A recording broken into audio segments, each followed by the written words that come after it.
Hey rock fans, welcome back to Whispers from the Walls. You know, we're mixing things up a little lately around here. Today, we're not just talking about the riffs or the anthems. We're going deeper, to the very foundation of rock and roll legend. Let's rock on, shall we? Absolutely, Bob, and when you think AC/DC, you picture Angus Young, right? Duck walking across the stage, that raw, electrifying energy. Malcolm, the undisputed king of rhythm, the engine room. You can almost hear that Highway to Hell intro just thinking about it. The sweat, the schoolboy uniform, pure electricity. But what if I told you that before any of that, before AC/DC became a global monster, there was one woman holding the entire Young family together? With nothing but grit and a stubborn Scottish spine. We're talking about Margaret Young, the matriarch. Her story, honestly, is the beating heart behind AC/DC's roar. And it's a story I don't think enough people know. It's incredible, isn't it? Margaret was born in 1914, in the brutal realities of working-class Glasgow. I mean, imagine that environment. Cold winds cutting through stone, money never stretching far enough. Families learned early on that survival came from sheer determination, not comfort. Yeah, it sounds like a real grind. She married William Young, a laborer, who just worked wherever he could find it. And together, they built a big family. 8 children! Loud, hungry, wild kids, all packed into tiny, cramped rooms. You can just picture the chaos, right? Post-war Scotland was just brutal. Jobs were disappearing, poverty was tightening its grip, and the Young family, already struggling, was absolutely drowning under the weight of it all. It wasn't just tough, it was desperate times for so many families, including theirs. And that's when Margaret heard about something that must have sounded like a lifeline. The £10 POMS program. A government-assisted immigration scheme offering British families passage to Australia for just £10. Can you imagine that leap of faith?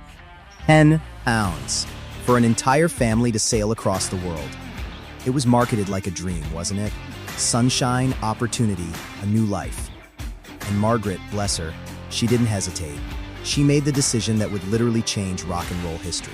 She sold what little they had, packed her 8 children into a ship, and just went for it. No hesitation. That kind of bravery, that determination to secure a better future for her kids, it's just mind-blowing. And this wasn't luxury travel, folks. We're talking overcrowded cabins, screaming babies, seasickness, the sheer anxiety of risking absolutely everything with no guarantee it would pay off. It was a gamble on an epic scale, a true testament to her spirit. They arrived in Australia in 1963 with almost nothing. No house, no stability, no safety net. Just 8 kids, 2 exhausted parents, and a country that must have felt both incredibly promising and utterly foreign. It's almost hard to comprehend, honestly. But Margaret, she turned that nothing into something. She worked constantly, cleaning, cooking, taking in laundry, doing whatever she needed to keep food on the table. William found work too, wherever he could. The kids wore hand-me-downs until the seams literally gave out. That's resilience, that's leadership. She kept them in line with a stare that could silence any argument, I bet. But also a love that held them steady even when life wasn't. You can just picture her, the rock of the family, making sure everyone was fed, clothed, and knew their place. And then came the music. George, one of the older brothers, found his way into rock first. He formed the Easy Beats, which became Australia's biggest band of the 1960s. Suddenly, the Young house, this humble immigrant home, was filled with instruments, amps, music so loud the walls shook. And Margaret, she didn't complain. Can you imagine being a tired mother of 8, finally getting a bit of stability, and then your house turns into a rock and roll rehearsal space? But she encouraged it. She believed in it. She had survived too much to tell her sons not to chase the only thing that lit them up. That's the key, isn't it? She saw something in their passion that transcended the noise. She recognized the fire. And that fire, of course, was burning in Malcolm and Angus as well. Malcolm was quiet, focused, disciplined. a natural rhythm player with an uncanny sense of timing. He was the architect, the steady hand, and Angus? Scrappy, hyper, unstoppable, the spark plug nobody could contain. Two very different personalities, but both fueled by that same passion. And Margaret's role in their journey is just legendary, even in the smallest details. We all know Angus's iconic schoolboy uniform, right? That became rock mythology, the signature of AC/DC's madness and charm. Yes, but here's the kicker. Margaret was the one who bought it. Yes, really. She found it, she washed it, patched it, made sure he could wear it again and again. So behind that iconic, rebellious image was a mother, at her kitchen table, sewing on buttons. That's wild. You think of the uniform as this rebellious statement, but it started with a practical mother. It just adds another layer to her story. As the band grew, those bar gigs, the sweaty clubs, long nights, cheap vans, Margaret stayed their absolute foundation. She fed them when they came home starving, you know?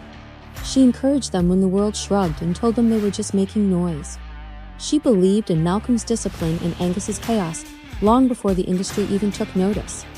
That kind of unwavering support, especially for artists, is priceless. Think about it. Most parents would probably say, get a real job. But she had seen her family struggle, seen them take that monumental leap across the world. She knew what it meant to fight for a dream, even a loud electric one. And when AC/DC exploded, when high voltage lit the fuse, when the riffs shook continents, when the world finally saw what she'd always seen in her sons, Margaret remained grounded. She didn't chase attention. She didn't ask for credit. She stayed exactly who she'd always been. The force that held her family together. It's a testament to her character. She didn't need the spotlight. She just needed her family to thrive. And thrive they did. I mean, look at her Leslie. She raised George Young, one of Australia's greatest producers, a true pioneer. Malcolm Young, the undisputed architect of hard rock rhythm, a legend in his own right. And Angus Young, the greatest little lightning bolt ever to touch a guitar. That's not bad for a woman who crossed the world with nothing but £10 and a dream. Not bad at all. Margaret Young wasn't just the mother of AC/DC. She was the power source, the grit, the backbone, the reason lightning struck twice, literally and figuratively.